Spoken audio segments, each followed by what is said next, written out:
నమస్తే welcome to special drive. అనర్హత ఎమ్మెల్యేల విషయంలో కాంగ్రెస్ పార్టీలో బిగ్ ఫైట్ నడుస్తుంది. బీఆర్ఎస్ బీ ఫామ్ పై జగిత్యాల నుంచి ఎమ్మెల్యేగా గెలిచిన సంజయ్ గాంధీ భవన్లో ప్రత్యక్షమవడంపై హస్తం పార్టీ సీనియర్ నేత జీవన్ రెడ్డి బగ్గుమన్నారు. బీఆర్ఎస్ నుంచి కాంగ్రెస్ లో చేరినట్లు సంజయ్ పై గులాబీ దళం స్పీకర్ కు ఇటు సుప్రీంకోర్టుకు ఫిర్యాదు చేసింది. సంజయ్ సైతం తాను ప్రభుత్వంతో కలిసి పనిచేస్తున్నట్లు సందర్భానుసారం అనుచరులతో చెబుతున్నారు. మరోవైపు స్పీకర్ ముందు మాత్రం తాను పార్టీ మారదినట్లు చెబుతున్నారు.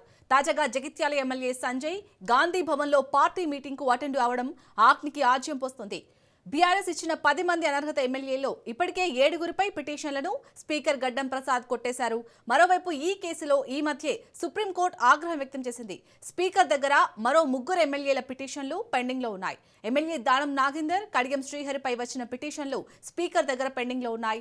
దానం నాగేందర్ వరంగల్ కాంగ్రెస్ ఎమ్మెల్యేల క్రమశిక్షణ విచారణ విషయంలో గాంధీ భవన్ కు వచ్చారు. మంత్రి కొండా సురేఖపై కాంగ్రెస్ ఎమ్మెల్యేలు ఇచ్చిన ఫిర్యాదు సందర్భంగా వారితో దానం నాగేందర్ కలిసి వచ్చారు. ఇక దానం నాగేందర్ బీఆర్ఎస్ ఎమ్మెల్యేగా గెలిచి కాంగ్రెస్ బీ ఫామ్ పై ఎంపీ అభ్యర్థిగా పోటీ చేశారు.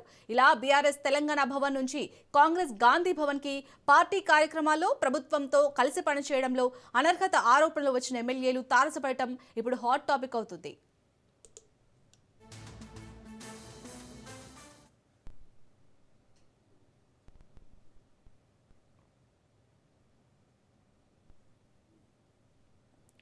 ఇటు అనర్హత ఎమ్మెల్యేల విషయంలో అయితే కాంగ్రెస్ పార్టీలో బిగ్ ఫైట్ నడుస్తుంది. ఇదే అంశంపై పూర్తిగా డీటెయిల్ గా డిస్కస్ చేస్తారు మా input editor Srikanth. Srikanth, over to you. Shalini, good morning. So party ఫిరాయించినటువంటి ఎమ్మెల్యేల విషయం ఇది వాస్తవాన్ని చెప్పాలంటే ఆ ఎమ్మెల్యేలు ఏ పార్టీలో ఉన్నామని చెప్పుకోలేనటువంటి పరిస్థితి. వాళ్ళు బాజాబ్తా వేదిక పైన కాంగ్రెస్ పార్టీలోనే ఉన్నామని చెప్పినా కానీ స్పీకర్ వాటిని ఒప్పుకోలేనటువంటి పరిస్థితి. లేదు, టెక్నికల్గా వాళ్ళు బీఆర్ఎస్ పార్టీలోనే ఉన్నారు, మా పార్టీతో సంబంధం అంటే కాంగ్రెస్ పార్టీలో లేరు అని సుప్రీంకోర్టుకి ఇప్పటికే ఆయన చెప్పడం జరిగింది. వాళ్ళ మీద అఫిడవిట్ కూడా కావాలంటే కూడా సుప్రీంకోర్టు 2 వారాలు టైం ఇచ్చింది. సో అందులో 1 వారం అయిపోయింది. నెక్స్ట్ వీక్లో సుప్రీంకోర్టుకు స్పీకర్ ఏం చెప్తారు అన్నది కూడా వెయిట్ చేయాల్సినటువంటి అవసరం ఉంది.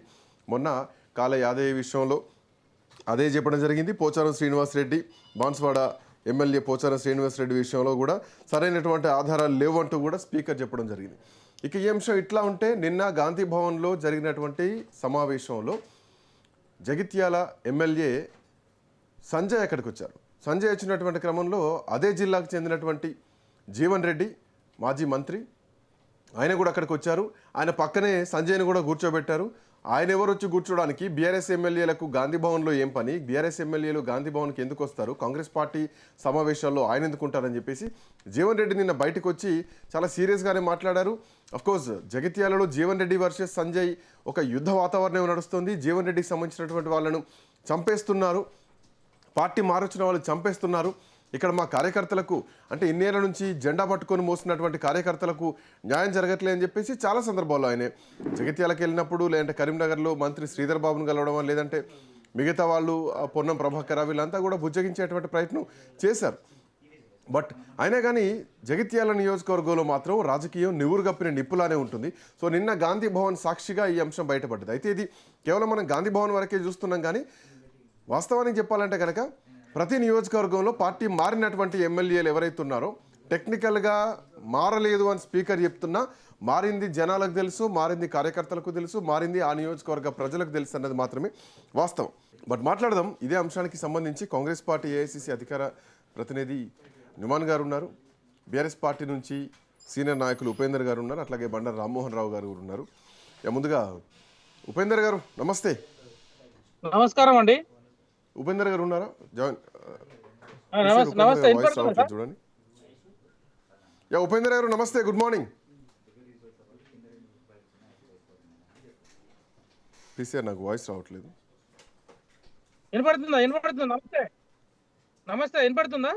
ఉపేందర్ గారు నమస్తే, వినిపిస్తోంది. మీ పార్టీ ఎమ్మెల్యేలకు గాంధీ భవన్లో ఏం పని?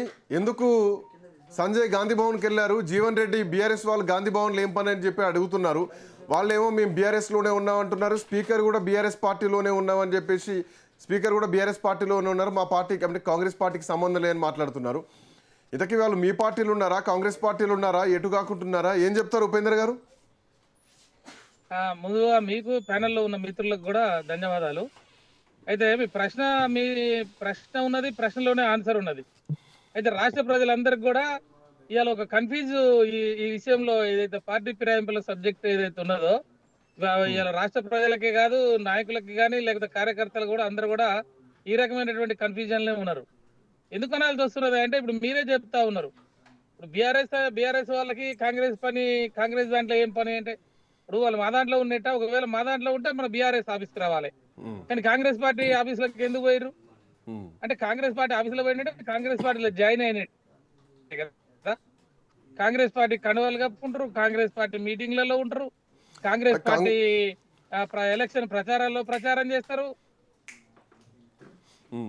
కాంగ్రెస్ పార్టీ కండువాలు కావాలి, దేవుని కండువాలని మాట్లాడుతున్నారు. ముఖ్యమంత్రిని కలిసిన తర్వాత బయటకు వచ్చి వాళ్ళు మేము కాంగ్రెస్ పార్టీలో జాయిన్ అయినాం, అభివృద్ధి కోసమే జాయిన్ అవుతున్నాం, ప్రతిపక్షంలో ఉంటే అభివృద్ధి చేయలేం, కాబట్టి ప్రజలకి అభివృద్ధి అందించాలంటే నియోజకవర్గ ప్రజలకి మేము అనుకునే ఫుల్ఫిల్ చేయాలంటే కాంగ్రెస్ పార్టీలో పోతున్నాం అని చెప్పి మీడియా సాక్షిగా మాట్లాడారు. ఇంత ఓపెన్ గా ఎలక్ట్రానిక్ మీడియాలో ప్రింట్ మీడియాలో వచ్చిన తర్వాత ఇంతకన్నా ఏముంటదండి? ఇలా స్పీకర్ గారు మాట్లాడుతూ వాళ్ళు ఎలాంటి ఆధారాలు లేవు కాబట్టి వాళ్ళు మా పార్టీకి సంబంధించి మా దాంట్లో జాయిన్ కాలేదు, ఆ పార్టీలో చేరిరని చెప్పేసి సుప్రీంకోర్టు ఎన్నిసార్లు టైం పెట్టి వీళ్ళు తేల్చమని చెప్పేసి 2 సార్లు పెట్టినా కూడా తేల్చకుండా ఇలా ఆఖరికి ఇలా స్పీకర్ గారు రాజ్యాంగాన్ని ఉల్లంఘిస్తూ అన్ని ఎవిడెన్స్లు ఉన్నప్పటికి కూడా అన్ని మేము ప్రూఫ్స్ అన్ని కూడా వారి ముందు పెట్టినప్పటికి కూడా ఇలా కేవలం రాజ్యాంగాన్ని ఉల్లంఘిస్తూ పెద్దలు చెప్పినటువంటి విధంగా ఇలా స్పీకర్ గారు ప్రవర్తించడం అనేది ప్రజాస్వామ్యానికి తూట్లు పడవటమే. రాజ్యాంగాన్ని మాట్లాడుతున్నారు ఏదో తెలిసి తెలియక పోవాల్సి వచ్చింది, బట్ నేను బీఆర్ఎస్ పార్టీలోనే ఉన్నాను, కేసీఆర్ మీద అభిమానం అక్కడక్కడ చూపిస్తున్నారు. ఒకవేళ ఏమైనా పశ్చాత్తాపడి మళ్ళీ బీఆర్ఎస్ పార్టీకి గర్వాపసి అంటే బీఆర్ఎస్ ఏమైనా యాక్సెప్ట్ చేసేటువంటి పరిస్థితి ఉన్నాయా? అట్లాంటి విషయాలు అంటే అట్లాంటి సిచ్యువేషన్ నేను ఎక్స్పెక్ట్ చేయొచ్చా? నేను ఏమంటున్నా, రాజకీయ అవసరాల కోసమో లేకపోతే ఇంకో రకమైన ఒత్తిడిల కోసమో లేకపోతే వాళ్ళ మీద ఉన్నటువంటి కేసులు ఎలిగేషన్స్ నానా రకాల ఏవైనా ఉంటాయండి. ఇలాంటి పరిస్థితి వచ్చిందంటే అంటే నేను ఎందుకు చెప్పాల్సి వస్తుందంటే కేసీఆర్ అంటే అభిమానం లేని నాయకుడు ఎవరు ఉంటారు తెలంగాణలో? కాంగ్రెస్ పార్టీలో కేసీఆర్ కి అభిమానులు ఉంటారు, తెలుగుదేశంలో ఉన్నారు, బీజేపీలో ఉన్నారు, ఈవెన్ ముఖ్యమంత్రి మంత్రులు కూడా వాళ్ళ కడుపులో మాత్రం కేసీఆర్ అంటే అభిమానమే. ఎందుకంటే కేసీఆర్ తెలంగాణ కోసం కొట్లాడిండు, తెలంగాణ రాష్ట్రం తెచ్చింది కాబట్టి ఇవాళ ముఖ్యమంత్రి పదవి వాళ్ళకి వచ్చినా ఉప ముఖ్యమంత్రి పదవి వచ్చినా మిగతా వాళ్ళకి ఇంకా వేరే పదవులు ఏదొచ్చినా కూడా కేసీఆర్ ద్వారానే. కాబట్టి అంతర్గతంగా వాళ్ళు పార్టీని కనుక పక్క పెట్టి మాట్లాడినప్పుడు ఒక వ్యక్తిగా మాత్రం వాళ్ళందరూ కూడా కేసీఆర్ అభిమానులే.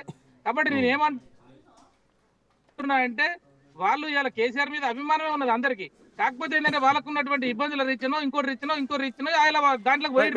ఇవాళ ఏమైతుంది, మళ్ళీ డిస్క్వాలిఫికేషన్ అయిపోతే మళ్ళీ ఎలక్షన్స్ వస్తే ప్రజలందరూ కూడా ఇవాళ కేసీఆర్ రావాలని కోరుకుంటారు. కాంగ్రెస్ పార్టీ 420 హామీలు కానీ గ్యారంటీలు కానీ కాలేదు కాబట్టి మంత్రుల మధ్యలో కుమ్ములాటలు జరుగుతా ఉన్నది, ఆధిపత్య పోరు జరుగుతా ఉన్నది, అవినీతి జరుగుతా ఉన్నది. ఇలా క్రైమ్ కు సంబంధించినటువంటి వాటిలో తెలంగాణ రాష్ట్ర మంత్రులుగా ఉన్నటువంటి పిఏలు వాళ్ళు ముఖ్యమంత్రికి సంబంధించిన అనుచరులే కాంట్రాక్టర్లను బెదిరించేటువంటి పరిస్థితులు కనపడతా ఉన్నాయి.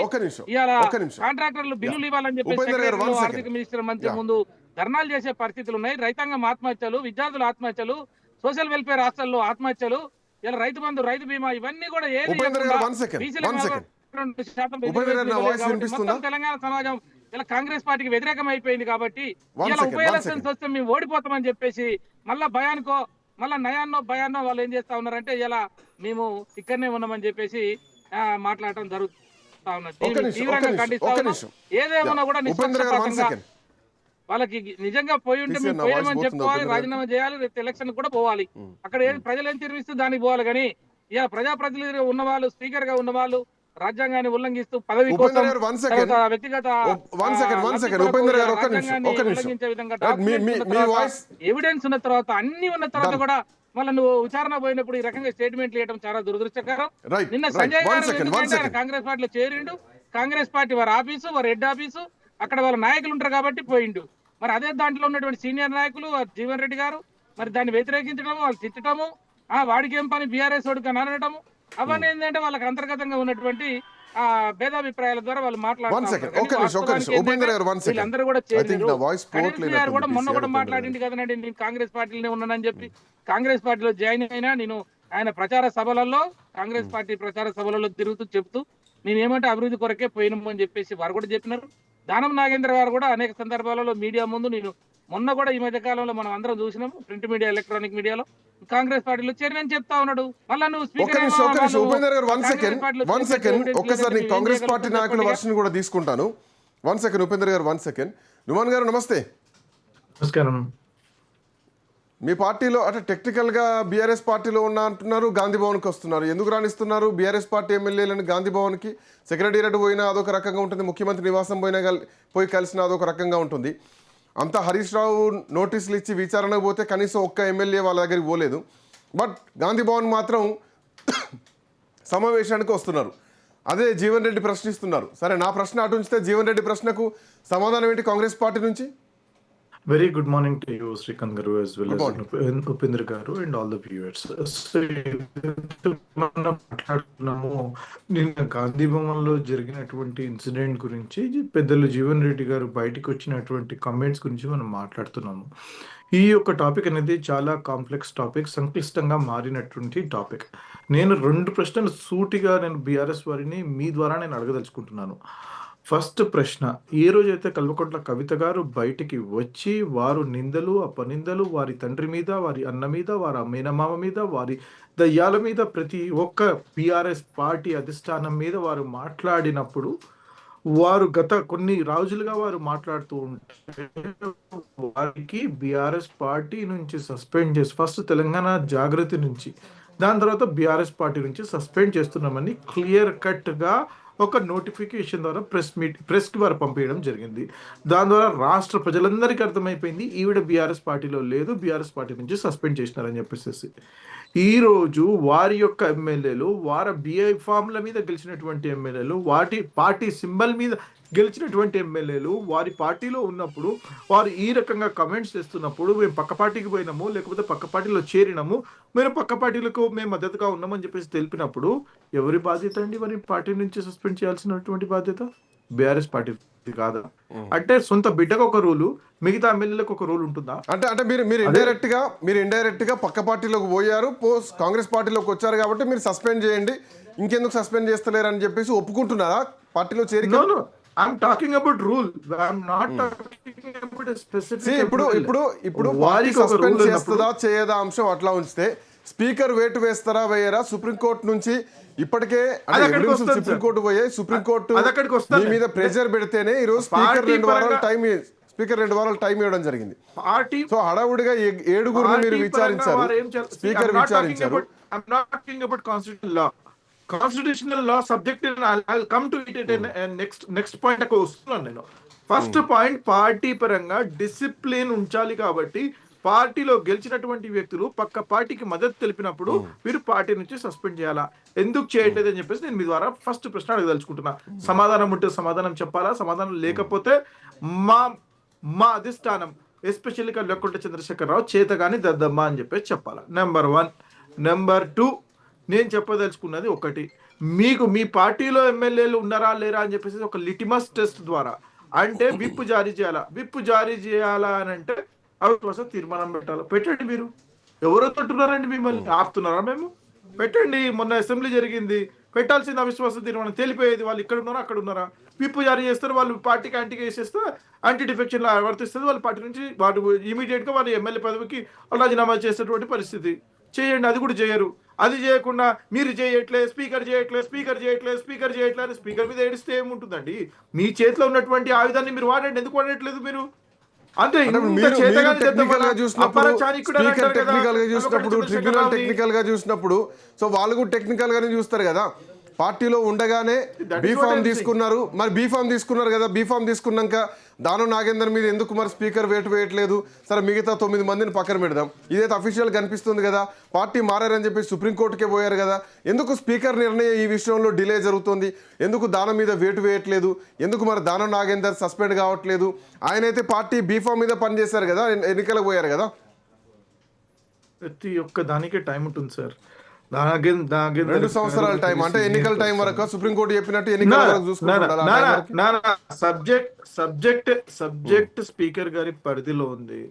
రేపు రాబోయేటువంటి ఉప ఎన్నికల్లో వస్తుందా రాదా ఏమైతుందా అని చెప్పేసి ఇప్పుడే నేను చెప్పదలుచుకోలేదు. మీకు తెలుసు, నాకు తెలుసు, వ్యూవర్స్ అందరికీ తెలుసు. నేను నాగేంద్ర గారి సబ్జెక్ట్ గురించి నేను మాట్లాడుతున్నాను. నేనేం చెప్పదలుచుకున్నానంటే క్లియర్గా ఆ టైం వస్తుంది. ఆ టైం వచ్చినప్పుడు వారు ఏం చేయదలుచుకున్నారో వారి యొక్క డెసిషన్ తెలియజేస్తారు. దాని తర్వాత వారి యొక్క స్పీకర్ గారి యొక్క స్థానాన్ని మనం అలానే ఉంచుదాం. అనవసరంగా నేను ఇక్కడ కమెంట్స్ చేసేసి నేను ఇది చెప్పడం మంచి పద్ధతి కాదు. I leave it to him. Okay, he is in a respectable chair. Let him answer what he is going to do. Number 1. Number 2, మిగతా వారి గురించి నేను ఏం మాట్లాడదలుచుకుంటాను అని అంటే, బీఆర్ఎస్ పార్టీ వారి కంట్రోల్ తప్పింది కాబట్టి వారి ఇష్టం వచ్చినట్టు వారి ఎమ్మెల్యేలు ఎక్కడ పడితే అక్కడ పోతున్నారు. ఏం చేయాలనుకుంటే వాళ్ళు చేసుకుంటున్నారు. కంట్రోల్ చేసుకునేటువంటి బాధ్యత వారిది. చేతనైతే చేసుకోండి, చేత కాకపోతే వదిలేయండి. గాలికి వదిలేస్తున్నారు. నాకు అర్థమైంది, మీ వర్షన్ నాకు అర్థమైంది. బండారు రామ్మోహన్ రావు గారు నమస్తే. నమస్తే శ్రీకాంత్ గారు. నాకు తెలిసి ఈ 2 సంవత్సరాల్లో హాస్యాస్పదమైనటువంటి చర్చలు ఏమైనా నడుస్తున్నాయంటే ఈ 10 మంది పార్టీ మారినటువంటి ఎమ్మెల్యేల విషయంలోనే. సుప్రీంకోర్టు ప్రెజర్ ఇస్తే తప్ప నిర్ణయాలు తీసుకునేటువంటి పరిస్థితి, విచారించలేనటువంటి పరిస్థితి. సో గతంలో 5 విషయంలో చూసినాం, మొన్న 7 విషయంలో చూసినాం. మిగతా ఆ 3 విషయంలో కూడా ఎక్స్పెక్ట్ చేయొచ్చు. ఎవరిని అడగాలి? పార్టీ మారింది. స్పీకర్ని అడిగితే పార్టీ మారలేదు, బీఆర్ఎస్ పార్టీలోనే ఉన్నారు. ఇక ప్రజల్ని అడగాలనా, లేదంటే ఏనుగు రవీందర్ రెడ్డిని అడగాలనా బాన్సువాడకు పోయి, లేదంటే కాళ యాదవ్ మీద పోటీ చేసినటువంటి భీమ్ భరత్ని అడగాలనా? ఎవరిని అడగాలి? రైట్.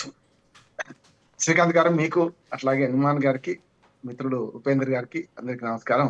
రాజనీతి ప్రేక్షకులు కూడా. నేను ఆ 2 పార్టీల చెప్పులో కాలు పెట్టను కానీ కొన్ని లీగల్ అంశాలు చెప్పే ప్రయత్నం చేస్తాను. ఎందుకంటే ఎవరు బాధపడదు. ఎందుకంటే ఒకవేళ నిజంగానే ఈ ఫిరాయింపుల గురించి నిన్న మొన్న చర్చ కాదు సార్. అంతకుముందు 2001లో టిఆర్ఎస్ పార్టీ ఏర్పడ్డప్పటి నుంచి ఇది జరుగుతూనే ఉన్నది. కాకపోతే ఈ చేతగాని దద్దమ్మలు ఎవరైతే ఫిరాయించిన తర్వాత కూడా వాళ్ళు మారు మాట్లాడకుండా ఊరుకొని చేతులు ఎత్తింది, అప్పుడు వాళ్ళకి చేతగాని దద్దమ్మలు ఎవరైతే వాళ్ళు తెలుసు అందరికి.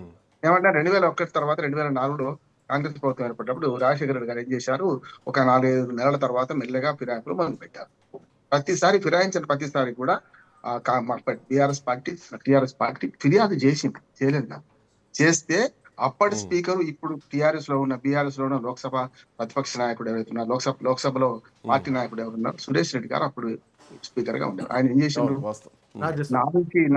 నాంచి చేసిండు. ఇప్పుడు ఆయన అంటే ప్లేస్ తమ నిలవలు తప్పిన తమ మిత్రులు శత్రువులు ఎవరు గదరాసమతి అన్నట్టు వాళ్ళు కొట్టాడు. మన మౌన ప్రేక్షకులు ప్రజలకు కొన్ని వాస్తవాలు చెప్పాలి. అప్పుడు ఏం చేశారు, ఆయన మొత్తం అంతా చూసుకుంటూ కూర్చొని 6 నెలల ముందు మీరు రాజీనామా చేయండి, అనవసరంగా మీ పదవులు పోతే అనర్హత వేడి వేయాల్సి వస్తుంది, నాకు మీ పదవులు పోతే మీకు పెన్షన్ రాదు అని చెప్పి వాళ్ళతో రాజీనామా అక్కడ ముందే. నేను అంతకుముందు అంటే ఆయారం గారు అంటే మళ్ళీ కాంగ్రెస్ పార్టీనే మొదలు పెట్టాల్సి వస్తుంది. అది కాదు తర్వాత. ఇప్పుడు మన తెలంగాణ రాష్ట్రంలో, ముఖ్యంగా అంతకుముందు ఆంధ్రప్రదేశ్ రాష్ట్రంలో ఏం జరిగింది చెప్తాను. రెండోసారి మళ్ళీ గెలిచినప్పుడు కూడా అదే జరిగింది. ఏంటంటే మళ్ళీ ఫిరాయించింది 2009 తర్వాత కూడా.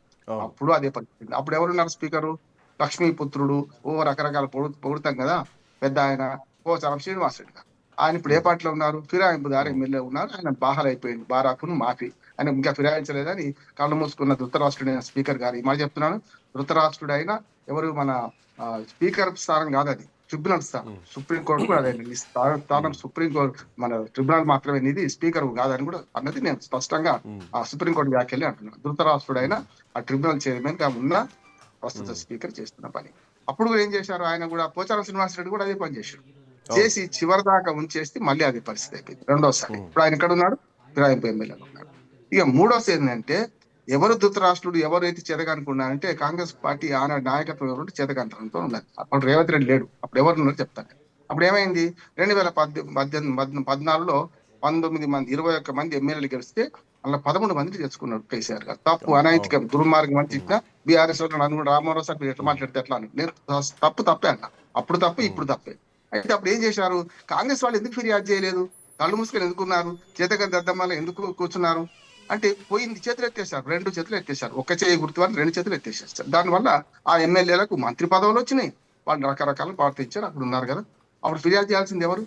2 సార్లు బీఆర్ఎస్ ఎమ్మెల్యేలు ఫిరాయించినప్పుడు వాళ్ళు కంప్లైంట్ చేసిండు, కంప్లైంట్ అది కాలే, దానికి రాలే స్పీకర్లు చేసినప్పుడు తప్పిదంతో. అప్పుడు కోర్టు కూడా పోలే.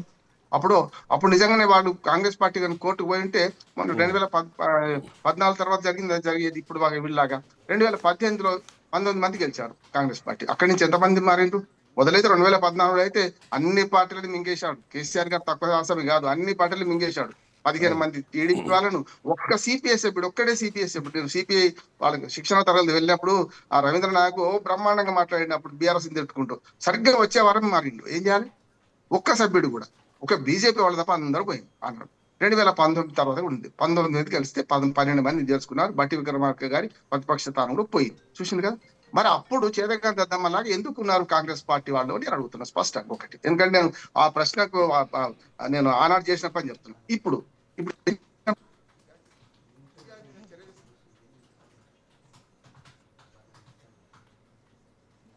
చర్య తీసుకోవాల్సింది ఎవరు? స్పీకర్ చేస్తులోకి కూర్చుంటే సుప్రీంకోర్టు 1కి 4 సార్లు మందలిస్తే, అంతకుముందు హైకోర్టులో ఒకసారి, హైకోర్టులో 4 వారాల టైం ఇచ్చింది, మొదలు 3 నెలల టైం ఇచ్చింది.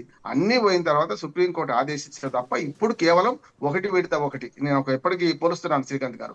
హెడ్ మాస్టర్ దగ్గరికి లేకుంటే క్లాస్ టీచర్ దగ్గర హోంవర్క్ చేసిన వాళ్ళ చేయలేదు అంటే, సార్ సగం చేసిన సార్, ముప్పావు చేసిన సార్ అని మనం టైం అడుగుతాం చూడండి. అట్లా మొదటిసారి ఇట్లాంటి జరుగుతుంటే, ఇట్లాంటి వ్యవహారాలు జరుగుతుంటే క్రెడిబిలిటీ దెబ్బతింటుంది, స్పీకర్ క్రెడిబిలిటీ దెబ్బతింటుంది. చట్టాలను అడ్డు పెట్టుకొని, లూప్స్ అడ్డు పెట్టుకొని వీళ్ళు కాలయాపన చేస్తుంటే ప్రజల్లో చులకన అవుతున్నారు కదా. రేపు పొద్దున వికారాబాద్ ప్రజల్లో చులకన గారా? ఖచ్చితంగా. నేను వాళ్ళ స్పీకర్లు పక్కన పెడతాం. స్పీకర్లు అందరూ ఈ ఆటలో భాగం. ఆడుతుంది ఎవరు? ఈ పార్టీలు కావా? ఈ పార్టీల ఆటలో మనం చూసుకుని మౌన ప్రేక్షకులు ఉంటున్నాం. దీనికి కావాల్సింది ఏంటంటే, ఈ చట్టం తెచ్చింది ఎవరు? కాంగ్రెస్ పార్టీ, రాజీవ్ గాంధీ. నాకు చాలా గౌరవం. పెడతారు. ఆయన చేసిన చట్టం పాప అమాయకుడు. ఆయన ఏం చేసిందంటే, అంతటి సరిపోతుంది, ఒక 3 ఉంటే ఒక్కటి చేరితే ఏమైతుంది, లేకుంటే 100 మంది ఉంటే 33 మంది చేరితే కదా అప్పుడు అని ఆయన ఆ చట్టం చేసినప్పుడు అనుకున్నాడు. అంతకంటే దుర్మార్గంగా చేరుతున్నది తెలిసిన తర్వాతనే వాజ్పేయి గవర్నమెంట్ వచ్చినాక అప్పుడు మళ్ళీ చట్టంలో సవరణ చేసి 2/3 అన్నారు. అంటే 66 మంది 67 మంది చేస్తారు. మంచిది. కానీ ఇక్కడ సమస్య ఏంటంటే, ఈ అధికారం ఎవరికి ఇచ్చారు? స్పీకర్ కి ఇచ్చారు. శ్రీకాంత్ గారు, అసలు మన గుడుగుడు గురించి ఇందులో ఆడుతున్నాం. వీళ్ళని తప్ప వాళ్ళ తప్ప అంటున్నాం. తప్ప అక్కడ చట్టంలో ఉన్న లొసుగు అంటున్నాం. ఈ లొసుగును వాడుకుంటున్నారు. 67% ఉన్నా కూడా ఇప్పుడు అంతకంటే ఎక్కువ మంది చేస్తున్నారు. అప్పుడు ఏం చేయాలంటే, ఏ బీ ఫామ్ మీద అయితే గెలిచిండ్రో వాళ్ళని సస్పెండ్ నువ్వు కూడా చెప్తాను, సస్పెండ్ చేసినా, లేకపోతే వాళ్ళంతా వాళ్ళు పార్టీకి రాజీనామా చేసినా, లేకపోతే వాళ్ళు ఏది ఫిరాయించిన, ఈ 3 మార్గాల ద్వారా ఎట్లా చేసినా ఆటోమేటిక్ గా సభ్యత్వం పదవి పోవాలి. అప్పుడు కదా సుప్రీంకోర్టు ఆ మధ్యన ఒక మంచి మాట చెప్పింది. 2 ఏళ్ల కంటే ఎక్కువ శిక్ష పడ్డ వాళ్ళను, 2 ఏళ్లు కానీ 2 ఏళ్ల కంటే ఎక్కువ శిక్ష పడ్డ ఆటోమేటిక్ ఎంపీ పదవులు పోతాయి అన్నది కదా. అంటే ఆ చట్టం చేసింది కదా. అప్పుడు ఏమైంది? రాహుల్ గాంధీ పదవి పోయింది. తర్వాత నెలకు 2 నెలలకు అప్పీల్ పోతే మళ్ళీ వచ్చింది. లక్షద్వీప్ ఎంపీ పదవి పోయింది కదా. చట్టంలో లొసుగు పెట్టుకొని మనం దీన్ని మొత్తం ఆడుతుంటే, వీళ్ళ తప్ప అంటే త్వంచుంటా అనుకోండు. వాళ్ళిద్దరు వాదనలకు మనకు పోవాల్సిన అవసరం లేదు. ప్రజలుగా మనం ఏమంటున్నామంటే, అయ్యా ఆ సుప్రీంకోర్టే కోరుతున్నా, అయ్యా మీరు 3 నెలల వాయిదా పెట్టండి, 2 నెలలు పెట్టండి, స్పీకర్ ఇమ్యూనిటీ లేదు, మీరు కేవలం ట్రిబ్యునలే, ఇవన్నీ వద్దు, ఒబుస్పో కబర్లు వద్దు. నేనేమంటున్నానంటే, సుప్రీంకోర్టు నేను ఖచ్చితంగా కోరుతున్నాను ఒక పౌరుడిగా. ఏమనంటే, అయ్యా మీరే చట్టాలు చేసే అధికారం మీకు లేదు. ఎవరికంటే పార్లమెంట్కే ఉంటుంది, చట్టసభలకే ఉంటుంది, అసెంబ్లీకి ఉంటుంది. మీరు సూచన చేయండి. గతంలో 2 సంవత్సరాలు దాటితే ఎట్లా పదవి ఇవ్వాలన్నారో సుప్రీంకోర్టు దగ్గర ఇప్పుడు ఒక్కటే కాదు సార్, మధ్యప్రదేశ్, పశ్చిమ బెంగాల్, మహారాష్ట్ర, తెలంగాణ ఉదాహరణలు ఉన్నాయి కదా. ఇవన్నిటి ఎన్ని రోజులు కూర్చుంటారు వీళ్ళు కర్ర పట్టుకొని? ప్రతి స్పీకర్ ప్రతిసారి చేస్తావా చేయాలి, ఎన్ని రోజులు అడుగుతారు వీళ్ళు? నేను స్పష్టంగా ఏమంటున్నానంటే, సుప్రీంకోర్టు సూచన చేయండి, మీరు ఈ ఫిరాయింపుడు చట్టంలో స్పీకర్ నుంచి అధికారం తీసేయండి, ఎన్నికల కమిషన్ కి అప్పచెప్పండి అంటారు. ఎన్నికల కమిషన్ స్వచ్ఛందంగా ఉందా లేదా చెప్తాను సార్, వేరు. కానీ ఏమంటానంటే, ఎన్నికల కమిషన్ కి అప్పచెప్తే ఏంటంటే టెక్నికల్ గా చూస్తారు. ఈ రాజకీయాలు ఉండేవాళ్ళు టెక్నికల్ గా పోలేదనుకో సుప్రీంకోర్టు మొట్టికాయ వేయడానికి వీలుంటది. స్పీకర్ ఇమ్యూనిటీ అడ్డం పెట్టుకొని మార్కండేయుడి గారు శివలింగాన్ని కవరించుకున్నట్టు స్పీకర్ అసెంబ్లీ అనే ఒక పెద్ద ఎత్తున ఒక ఇమ్యూనిటీ పవర్ అడ్డం పెట్టుకొని స్పీకర్లు తప్పు చేస్తున్నారు. స్పీకర్లు తెరువు పోవడానికి వీలు లేకుండా ఉన్నది కొన్నిట్లా. కానీ ఆయన పోయింది కదా. గతంలో రాష్ట్రపతి ఏమైతుందంటే సార్, స్పీకర్లు కూడా ఏం మాట్లాడుతున్నారంటే, కోర్టులు మమ్మల్ని ఏం చేస్తాయి, నిర్ణయాధికారులం మేమే, న్యాయ నిర్ణేతలం మేమే, దానికాడ కామెంట్లు గుర్తులేవా, కోర్టులు ఎట్లా ఇన్వాల్వ్ అవుతాయి అన్నటువంటి ఒక ధైర్యం కూడా ఉంది. సో అందుకే చట్టాలను, వ్యవస్థల్ని, రాజ్యాంగాల్ని, అందులో ఉన్నటువంటి లూప్స్ ని అడ్డు పెట్టుకొని వీళ్ళు, నాకు తెలిసి ఈ 3 కూడా సేఫే అనిపిస్తోంది. ఈ వ్యవహారం చూస్తుంటా మిగతా 3 కూడా సేఫే. చెప్తానండి. అది కాదు, నేను కొంచెం లీగల్ ఐటమ్ కూడా చెప్తాను. ఏమంటే రాష్ట్రకి ఏమంటా అంటే, సుప్రీంకోర్టును ఈ పంచాయతీ వాళ్ళు తెచ్చేది కాదు. వాళ్ళు డైరెక్ట్ ఏం చేయాలంటే, పార్లమెంట్ కు ఒక సూచన చేయాలి, మీరు ఇది ఏదైతుందో ఫిరాయింపుల చట్టంలో మార్పు తీసుకురండి.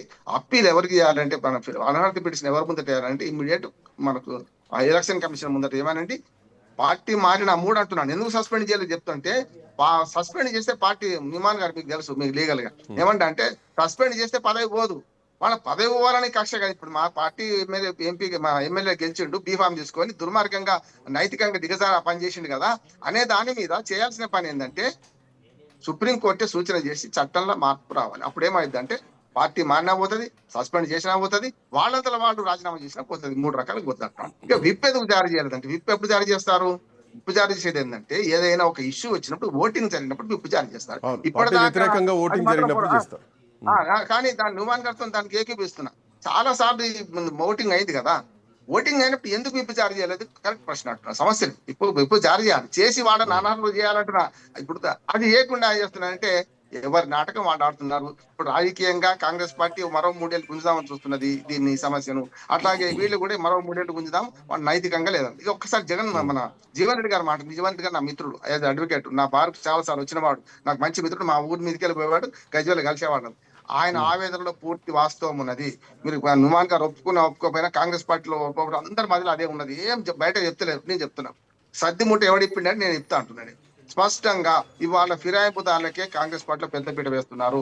రేవంత్ రెడ్డి వర్గం ఒకటి ఉన్నది, అందులో పాత కాంగ్రెస్ ఒకటి ఉన్నది, కొత్త కాంగ్రెస్ ఉన్నది, రేవంత్ కాంగ్రెస్ ఉన్నది, మూడు పార్టీ, తెలుగుదేశం కాంగ్రెస్ ఉన్నది. ఈ మూడింటి వల్ల వస్తున్న సమస్య. రేవంత్ జీవన్ రెడ్డి గారు కూడా తెలుగుదేశం నుంచి వచ్చిన వాడే, జానారెడ్డి గారు తెలుగుదేశం నుంచి వచ్చిన వాడే. నేను జానారెడ్డి గారి అంటే నుమాన్ గారు మాట్లాడితే నాకు జానారెడ్డి గారు ఎంత స్పష్టంగా మాట్లాడుతూ అనిపిస్తుంది నాకు నుమాన్ గారు మాట్లాడుతుంటే. నేను ఏమంటున్నా అంటే అది తప్పైన ఒప్పైన. నేనేమంటున్నానంటే ఇక్కడికి వచ్చే కల్లా వీళ్ళందరూ తెలుగుదేశం నుంచి వచ్చిన వాళ్ళు కట్టర్ కాంగ్రెస్ వాదులు. ఒకనాడు తెలుగుదేశం పోయినా తెలుగుదేశం నుంచే రాజకీయ ప్రస్థానం మొదలైంది. కేసీఆర్ అయితే మనకు అంతది కదా మొదలైంది కదా. వాళ్ళు ఇప్పుడు ఏదైతే కట్టర్ కాంగ్రెస్ గా ఉన్న ఆయన 3 ఆవేదనలు ఉన్నాయి పాప ఆయన. ఒకటేమో నెంబర్ 1 సంజయ్, పక్కలో బలమైన సంజయ్ తీసుకొచ్చి పెట్టుకున్నారు, తప్పు స్పష్టంగా. ఆయనకు వ్యతిరేకంగా ఆయన సీనియర్ నాయకుడు కేసీఆర్ తో 2 సార్లు వ్యతిరేకంగా పోటీ చేసిండు, ఎమ్మెల్సీ చేసిండు, ఎంపీగా చేసిండు, పార్టీ చేసిండు. అంతకంటే కాంగ్రెస్ కట్టర్ కార్యకర్త ఎవరు దొరకరంట నేను స్పష్టంగా. అయితే ఏంటంటే ఆయనను అన్యాయం చేసి కార్యకర్తలు చంపుతుంటే సంజయ్ చివరికి ఎక్కడ బయటపడ్డాడు పాపం. చాలా సార్లు మొత్తుకున్నాడు, ఆవేదన వ్యక్తం చేసిండు. కరీంనగర్ పోతే శ్రీధర్ బాబు ముందు మొత్తుకున్నారు, ఆయన గాంధీ భవన్ కి వచ్చి మొత్తుకున్నారు. చాలా సందర్భాల్లో కార్యకర్తలకు అన్యాయం జరుగుతుంది. గతంలో ఎప్పుడు చూడనటువంటి అగ్రెసివ్నెస్ ను మనం జీవన్ రెడ్డిలో ఇప్పుడు చూస్తున్నాం పదవులు పోయాక. ఆయన ఆవేదన పూర్తి వాస్తవం ఉంటాయి, వాస్తవం. అందులో కూడా లాస్ట్ కి ఏమైందంటే కాంగ్రెస్ పార్టీ ఆఫీసులో కూడా నిన్నదాకా లేడు అంటారు, ఆయన కాంగ్రెస్ చేరలేదు అంటారు. ఆయన కాంగ్రెస్ పార్టీ ఆఫీస్కి వచ్చి పక్కన కూర్చుంటే ఎటువంటి ఎంత హ్యూమిలిటీ ఉంటది చెప్పండి. ఆ హ్యూమిలిటీ భరించలేక మాట్లాడండు వాస్తవం. అంటే సమాధానం చెప్పాలి, సమస్య లేదంటున్నాను ఖచ్చితంగా. ఎందుకంటే సార్ ఒక కార్యకర్తగా ఆలోచించాలి. ఇప్పుడు ఏదైనా పార్టీ వరకు టెక్నికల్ ఇష్యూలు ఇవన్నీ పక్కన పెడితే శ్రీకాంత్ గారు నేను ఒక్క మాట చెప్పి ముగిస్తాను. ఆయనటువంటి వాడికి దిక్కు లేకపోతే సామాన్య కార్యకర్త ఎవరు చెప్పుకోవాలి? నేను అదే తల్లి దయ్యమైనప్పుడు సార్ ఒక మాట చెప్తాను. కన్న తల్లి దయ్యమైనప్పుడు తొట్ల కట్టే దిక్కెవడం తెలుగులో సాగుతున్నది. తొట్ల కట్టే దిక్కెవడం అంటున్నాను. ఇవాళ కాంగ్రెస్ పార్టీ రాహుల్ గాంధీ బుక్ పట్టుకొని తిరుగుతున్నాడు కదా, నేను రాజ్యాంగాన్ని పరిరక్షిస్తా, ఫిరాయింపుల చట్టం మళ్ళా మా తండ్రి తర్వాత తను తెస్తా అంటున్నాడు. ఏం తెస్తా అంటున్నాడు? ఫిరాయింపులు రాజ్యాంగ పరంగా రద్దు చేయడానికి ఎట్లా చేస్తే మంచి ఉంటుందని చట్టం తీసుకొస్తా అంటున్నాడు కదా. అటువంటి ఆయన కల్పించుకోవాలి. దయచేసి ఈ తరతమ భేదం, మనోడైతే ఓ నీతి, బయటోడైతే ఓ నీతి ఉండొద్దు, అందరికీ ఒకే నీతి ఉండాలి. ఫిరాయింపుదారులు ఎవరు చేసినా ఇవాళ ఆనాడు కాంగ్రెస్ పార్టీ నుంచి బీఆర్ఎస్ తీసుకుని అదే వ్యతిరేకించిన ఇవాళ వీళ్ళు. నుమాన్ గారు, ఇందాక రామ్మోహన్ గారు మాట్లాడుతూ ఇది దుర్మార్గం అని చెప్పేసి ఒక మాట మాట్లాడారు. ఏది ఆ పార్టీలోంచి ఈ పార్టీలోకి తీసుకురావడం కేసీఆర్. కానీ దుర్మార్గం దాటిది నీచంగా మారుతున్నటువంటి వ్యవస్థ తయారవుతోంది.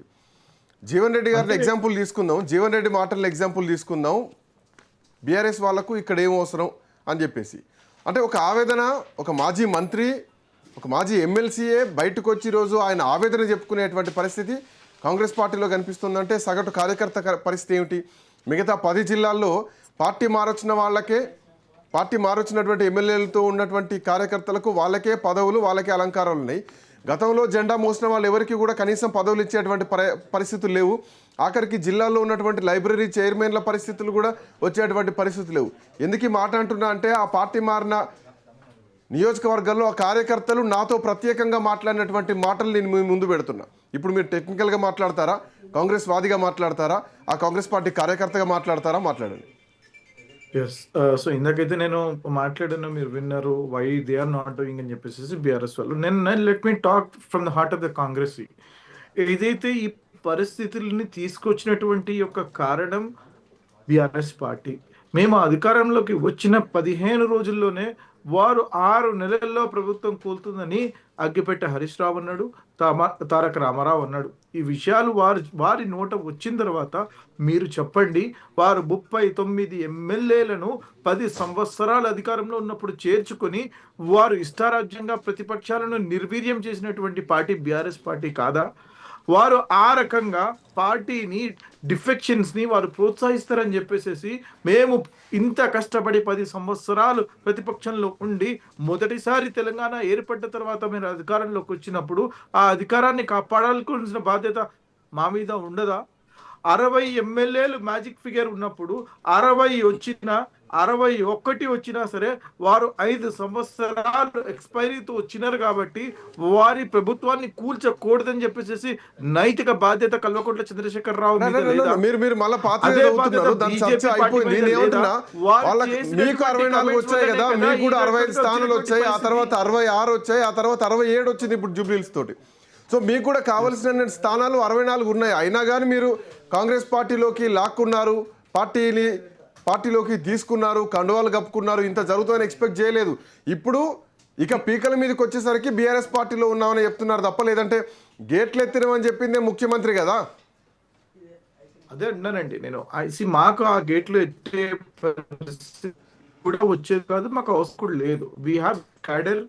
మేము ప్రతిపక్షంలో ఉన్నా సరే, మేము ఓడిపోయినా సరే, 20 ఎమ్మెల్యేలు వచ్చినా సరే, మీరు చూసుకుంటే మా ఓటింగ్ పర్సంటేజ్ ఎక్కడ కూడా చెక్కు చెదరలేదు. ఈరోజు మహారాష్ట్రలో మీరు చూడండి, మీరు ఇక్కడ చూడండి, ప్రతి ఒక్క చోట Congress party has a base voter all the time.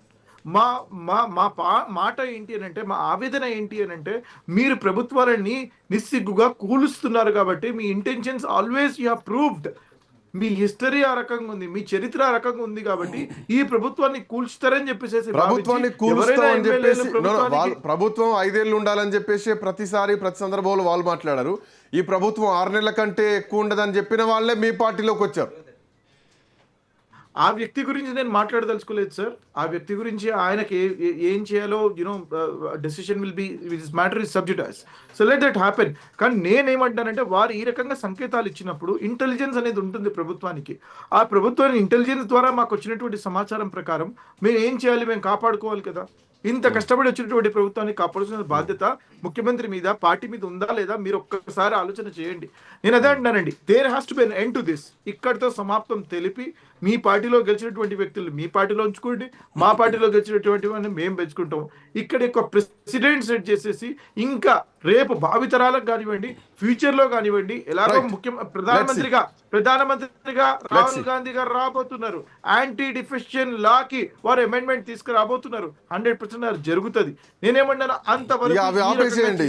నిమాన్ గారు, ఇప్పుడు రాహుల్ గాంధీ ప్రధానమంత్రి అయితేనే రిజర్వేషన్లు వస్తాయి, రాహుల్ గాంధీ ప్రధానమంత్రి అయితేనే ఈ చట్టానికి సవరణ చేస్తాం. అదే రాజీవ్ గాంధీ తీసుకొచ్చినటువంటి చట్టానికి రాజ్యాంగాన్ని చేతులు పట్టుకొని పార్టీ ఫిరాయింపులను ఎంకరేజ్ చేయం, ఆ ఇంటి మీద కాకి ఇంటి మీద వాలదు అన్నప్పుడు ఆ పార్టీలో ఆ భవన్ లో ఉన్న బీఆర్ఎస్ ఎమ్మెల్యే ఈ భవన్ కి ఎందుకు వస్తున్నారు? ఇదే ఆన్సర్ కనిపిస్తోంది. ఆ ఇంటి మీద కాకి ఇంటి మీద వాలదు అన్నప్పుడు ఆ భవన్ లో ఉండే వ్యక్తి ఈ భవన్ కి ఎందుకు వస్తున్నారు? సెక్రటేరియట్ పోవచ్చు, ముఖ్యమంత్రి నివాసానికి పోవచ్చు, అధికారిక భవనాలకు ఎక్కడికైనా పోవచ్చు. పార్టీ కార్యాలయాలకు వస్తున్నారంటేనే అర్థం చేసుకోవాలి. ఇక మీరు కవర్ చేసుకునేటువంటి ప్రయత్నం చేయడం, నేను సార్ జనాలు చూస్తున్నారు. ఒక పాయింట్ నుమాన్ గారు, నాకు పాయింట్ అర్థమైంది. 1 సెకండ్, నాకు పాయింట్ అర్థమైంది. బాన్స్వాడలో ఏనుగు రవీందర్ రెడ్డిని అడిగితే చెప్తారు, జీవన్ రెడ్డిని అడిగితే ఆయన చెప్తున్నారు. అక్కడ జనగామ నియోజకవర్గంలో ఇందిరని అడిగితే చెప్తారు, సింగపూర్ ఇందిరని అడిగితే చెప్తారు, భీమ్ భరత్ కాళయాదవ్ మీద ఓడిపోయిన భీమ్ భరత్ని అడిగితే చెప్తారు. ఏ నియోజకవర్గాల్లో ఆయా ఓడిపోయిన ఎమ్మెల్యేలు ఎవరైతే ఉన్నారో కాంగ్రెస్ పార్టీ నుంచి ఓడిపోయిన వాళ్ళని అడిగితే వాళ్ళు చెప్తారు ఏ పార్టీలో ఉన్నారు, అసలు వాళ్ళెందుకు నియోజకవర్గంలో యాక్టివ్ ఉండలేకపోతున్నారు. కనీసం నియోజకవర్గాలకు పోయే పరిస్థితి కూడా కొన్ని నియోజకవర్గాలు లేవు. నేను ఈ పార్టీ మారి ఇందులోకి వచ్చినా మళ్ళీ వాళ్ళు ఇక్కడ రావద్దు, ఈ నియోజకవర్గానికి రావద్దు అని చెప్పేసి హుకుములు జారీ చేస్తే నియోజకవర్గాలకు కూడా పోలేనటువంటి పరిస్థితులు, వాస్తవ పరిస్థితులు ఉన్నాయి. నేను కళ్ళారు చూసినా, విన్నా, మాట్లాడుతున్నా. ఇక ఆపేసేయండి టెక్నికల్గా మాట్లాడే మాటలు అనవసరంగా. జనాలు పిచ్చోళ్ళేం కాదు, ప్రజలు అన్నీ చూస్తున్నారు. సరే, ఎన్ని రోజులు ఈ దాగుడు మూతలు ఆడతారో, ఎన్ని రోజులు కళ్ళద్దాలు పెట్టుకొని, ఎన్ని రోజులు ఇట్లాంటి టైం పాస్ చేస్తారో చూద్దాం. ఎనీవే ప్రజలు అన్ని డిసైడ్ చేసి. Thank you so much Rammohan Rao garu, thank you so much.